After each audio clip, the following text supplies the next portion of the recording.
आज आपको जो है हम एलसीएम बनाने के लिए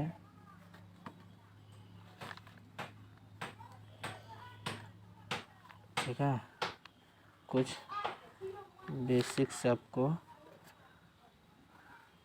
ट्रिक्स बता देते हैं जिससे आप एलसीएम को जो है बहुत ही आसानी से बना लीजिएगा। तो चलिए सबसे पहले आपको क्या करना है, सबसे पहले जो है आप एलसीएम जैसे हम ले लीजिए 12, 16,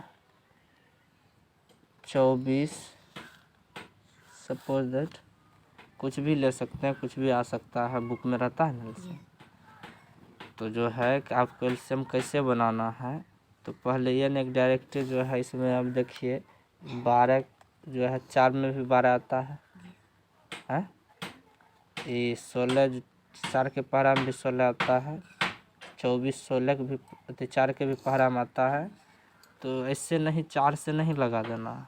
यह जो है ना एक तरह से हम इस प्रकार से जैसे अभाज्य गुणनखंड बनाने सिखाए थे ना आपको, जैसे 280 का अभाज्य गुणनखंड पहले 2 से लगाते जाते हैं अभाज्य गुणनखंड बनाने सिखाए थे ना। तो समझिए कि इसमें एक ठो अंक का कर रहे हैं, अभाज्य गुणनखंड निकाल रहे हैं। इसमें जो है ये 3 ठो का एक साथ अभाज्य गुणनखंड करेंगे तो ये भी क्या है, अभाज्य गुणनखंड ही है, समझे। अभाज्य गुणनखंड निकालने के लिए आपको क्या करना पड़ेगा, तो अभाज्य संख्या से न भाग दीजिएगा। इसमें अभाज्य संख्या से आपको भाग देना पड़ेगा। तो अभाज्य संख्या देखिए क्या क्या है, अभाज्य संख्या पहले जो है आपका 2 क्या है, अभाज्य संख्या है, तो आप 2 से इसमें भाग दे सकते हैं। उसके बाद जो है 3 आपका अभाज्य संख्या है, 3 से दे सकते हैं। अब 4 से नहीं, 4 का है कि भाज्य संख्या है, तो ये अभाज्य संख्या है नहीं, तो अभाज्य संख्या से भाग, अगर भाज्य संख्या से अगर भाग देंगे तो ये तो अभाज्य गुणनखंड तब तो नहीं हुआ, नहीं ना हुआ। 3 से देंगे, 3 से नहीं लगेगा तब डायरेक्ट हम 5 से देंगे। 5 भी अभाज्य संख्या है, इसमें एक और अपने आप के अलावा किसी अन्य संख्या से भाग नहीं लगता है। उसके बाद देखिए अभाज्य संख्या आपका क्या है 7। उसके बाद 7 के बाद जो है आपका हो जाएगा 11, 11 के बाद 13, 13 के बाद 17, 17 के बाद 19, 17 के बाद 19 हो जाएगा, 17 के बाद 19 और 23 ढेरों सारा है। इतना दूर शायद आपको जाना नहीं पड़ेगा।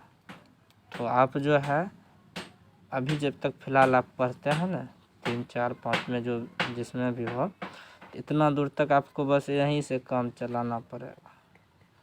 तो सबसे पहले देखिए आपको क्या करना होगा, सबसे पहले देखिए ये सम संख्या है। सब सम संख्या किसे कहते हैं, जिसके इकाई स्थान पे 0, 2, 4, 6 और 8 रहे, तो इसके लास्ट में जो है 2 है। सम संख्या होगा इसके लास्ट में 6 है, सम संख्या होगा इसके लास्ट में 4 है, तो सम संख्या हो गया।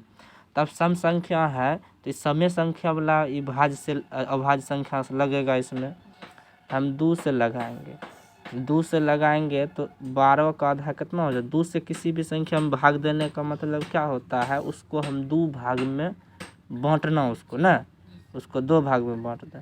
तो 12 का आधा कितना हो जाएगा 6, 16 का आधा 8 होगा, 24 का आधा 12। अब देंगे फिर इसमें देखिए फिर सम संख्या है सब फिर से इसमें 2 से भाग लगेगा, नहीं लगेगा। 6 में 2 से भाग देंगे तो हो जाएगा 3, इसका हो जाएगा, इसका हो जाएगा 6 हो जाएगा, बिल्कुल सही। फिर देखिए 2 से भाग लगता है, कम से कम 2 ठो में लगना चाहिए भाग। पहले भी बताए हैं आपको, कुछ डाउट की वजह से बता रहे हैं फिर से। तो देखिए कम से कम एक जोड़ा में भाग लगना चाहिए। तो 3 में नहीं लगता है तो 3 का 3 हो जाएगा, 2 में लगता है 2 का आधा, 4 में लगता है तो 4 का आधा 2, 6 में लगता है तो 6 का आधा 3। अब देखिए फिर 3 से लगता है एक बार में, 2 में नहीं लगेगा 3 से, तो 2 का 2, 3 में लगता है एक बार में तो 3। लिख लिए, कोई तरह का दिक्कत नहीं ना।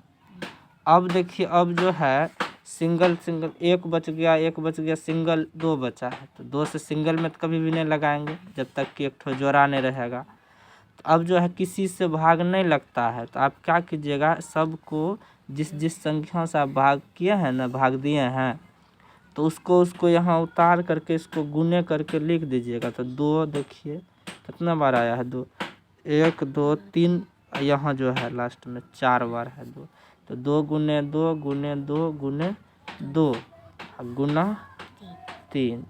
अब इसको कीजिए 2 दूना 4 दूना 4 दूना 8, 4 दूना 8 दूने 16, 16 तिया 48, 16 तिया, ये आपका कुछ इस प्रकार से इसका जो है ना लघुत्तम निकल के चल आया है। इस 12 16 और 24 का लौसा कितना हो गया, 48, 48 हो गया। अब जो है ना 12 से भी भाग दीजिएगा 48 में तो लगेगा 4 बार में बड़ चौक 48।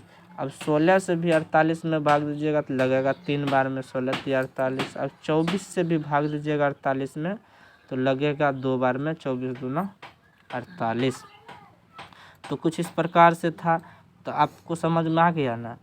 एक ठो बनाने दें, हम अभी बना के दिखा दीजिएगा तो आपको बिल्कुल हौला देते हैं। 12 16 और 18 का अभी एलसीएम आप बना के दिखाइए, ठीक है।